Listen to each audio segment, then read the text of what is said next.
Hello student, Sajjad sir online classes में आप लोगों का स्वागत है।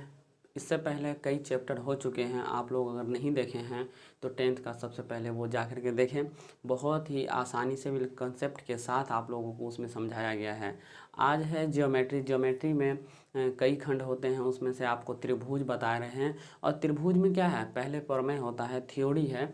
तो त्रिभुज में ये पहले थेल्स प्रमेय है, जो मैं आप लोगों को दो ठो पहले त्रिभुज में थेल्स प्रमेय बताऊंगा। एक है कि समांतर श्रेणी समांतर भुजाओं का समांतर, और ये दूसरा समानुपातिक भुजा, इस तरह से मैं बताऊंगा।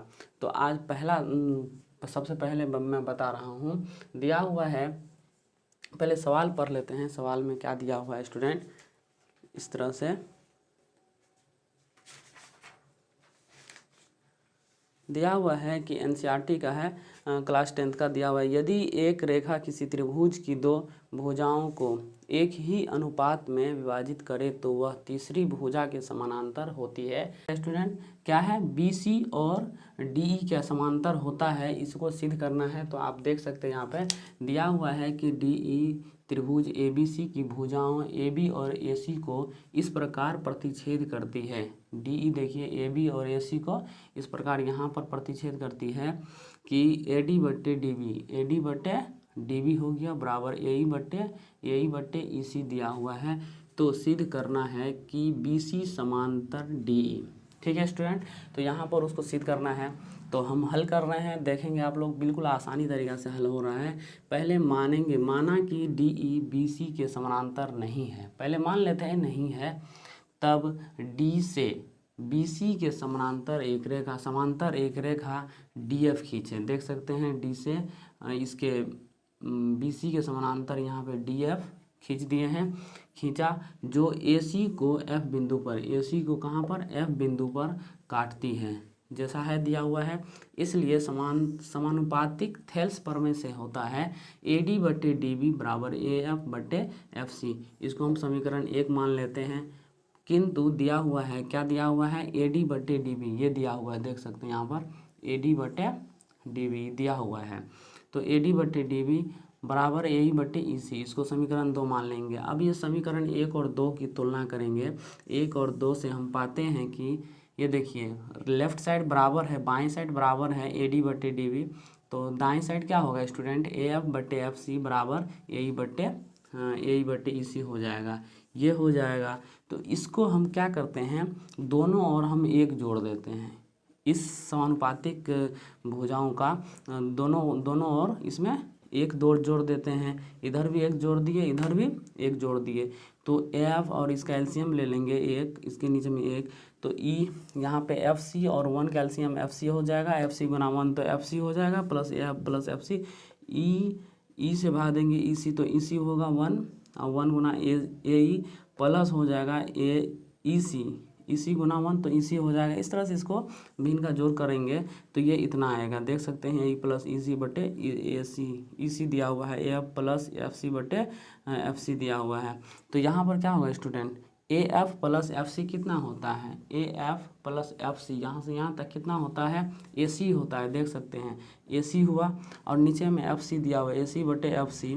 फिर दिया बराबर दिया हुआ है AE plus EC, AE plus EC, ये हो गया AE प्लस EC।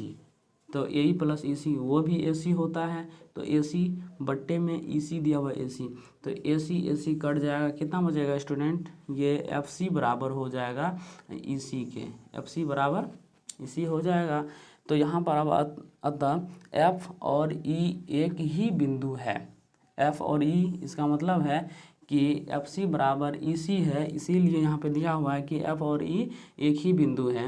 इसलिए DE और DF एक ही रेखा पर है। DE और DF क्या है, DE ये हो गया, और DF एक ही रेखा पर है। किंतु DF समानांतर BC होगा, DF समानांतर BC होगा। इसलिए यहाँ पे DE समानांतर BC, ये आपका प्रूफ हो जाता है। 1 नंबर का सवाल सॉल्व होता है। अगले सवाल की ओर चलते हैं स्टूडेंट। आप लोग देखेंगे दूसरा क्या प्रूफ होता है, दूसरा यही वाला है, इसको प्रूफ करना होता है। और बल्कि यहाँ पे दिया हुआ रहेगा ये BC समानांतर DE दिया रहेगा, तो प्रूफ क्या करेंगे, AD/DB और AE/EC। तो आगे सवाल इसको मिटा देते हैं, आगे लिखते हैं। तो आगे क्या है स्टूडेंट, थेल्स प्रमेय है, इसको प्रूफ करना है। त्रिभुज को ही 2 ठो प्रूफ है, देखते हैं कि दिया है त्रिभुज ABC जिसमें DE समानांतर BC तथा DE AB को D बिंदु तथा DE AC को E बिंदु पर काटती है, स्थित है। तो सिद्ध करना है कि इतना बराबर इतना, AD/DB बराबर AE/EC, इतना बटे इतना बराबर इतना बटे इतना प्रूफ करना है।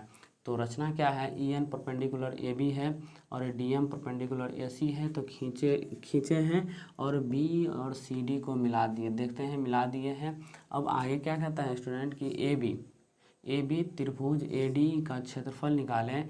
यहाँ पे अब त्रिभुज AD का क्षेत्रफल निकालें, 1/2 गुना आधार गुना ऊंचाई होता है, तो 1/2 AD कितना है, आधार है, EN क्या है, ऊंचाई है। समीकरण 1 ले लिए। इसी तरह दूसरा त्रिभुज BDE का क्षेत्रफल, ये त्रिभुज BDE का क्षेत्रफल निकाले, तो 1/2 गुना आधार गुना ऊंचाई, BD आधार हो गया, EN लंब ऊंचाई हो गया। इसको समीकरण 2 मान लिए। ओके स्टूडेंट, तो समीकरण 1 को 2 से भाग देने पर क्या होता है, देख सकते हैं भाग दिए हैं, इक्वल टू इतना भागा इतना कर दिए, 1/2 EN कट जाएगा, क्या बचेगा स्टूडेंट, AD/DB बराबर समीकरण ये 3 मान लेते हैं। अब पुनः जगह नहीं है स्टूडेंट, इससे आगे हम ऊपर, उसके बाद चलते हैं स्टूडेंट आगे की ओर। आगे क्या दिया हुआ है कि पुनः हम लेते हैं, पुनः त्रिभुज ADE का क्षेत्रफल 1/2 गुना आधार गुना ऊंचाई होता है, तो ADE का पुनः क्षेत्रफल निकालेंगे, ADE का, तो 1/2 गुना आधार कितना है, AE गुना DM हो जाएगा, ये लंब हो जाएगा, ऊंचाई हो जाएगा। तो इसको समीकरण 4 मान लेंगे। तथा CDE का क्षेत्रफल, जैसे ये BDE का क्षेत्रफल निकाला, अब CDE का क्षेत्रफल ये और ये, इस तरह से ये त्रिभुज का क्षेत्रफल निकालेंगे CDE का, तो 1/2 गुना इसका भी आधार गुना ऊंचाई होगा, आधार EC हो गया, क्या है, EC गुना DM लंब होगा, DM ऊंचाई। इसको समीकरण 5 मानते हैं। अब समीकरण 4 और 5 से समीकरण 4 को 5 से भाग देने पर क्या होगा, इसको भाग देंगे, इससे दिए हुए हैं बराबर हो जाएगा, इतना बटे इतना, 1/2 DM कट जाएगा, AE/EC होगा, समीकरण 6 निकल गया। तो अब बताइए कि चूंकि त्रिभुज BD और CDE दोनों एक ही आधार DE पर है, देख सकते हैं कि एक ही आधार इस पर है, ये त्रिभुज और ये त्रिभुज भी यही आधार DE पर है, तो बता सकते हैं कि और समान समांतर रेखाएं BC और DE के बीच स्थित है। देख सकते हैं कि DE और BC के बीच दोनों समांतर रेखाओं के बीच स्थित है, तो क्या होगा बताओ। तो यहाँ पे दिया हुआ है कि इसलिए त्रिभुज BDE का क्षेत्रफल होगा त्रिभुज CDE का क्षेत्रफल के बराबर होगा। ये त्रिभुज का क्षेत्रफल ये त्रिभुज के क्षेत्रफल के बराबर होगा।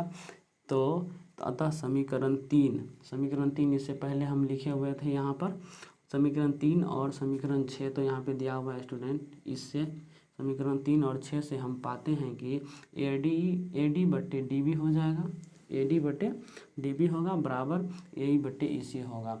देख सकते हैं कटने के बाद यहाँ AE/EC है, अंतिम में AE/EC बचा, और ये भी बराबर हो जाएगा, ये दोनों बराबर है, तो CD की जगह पे BD हो जाएगा।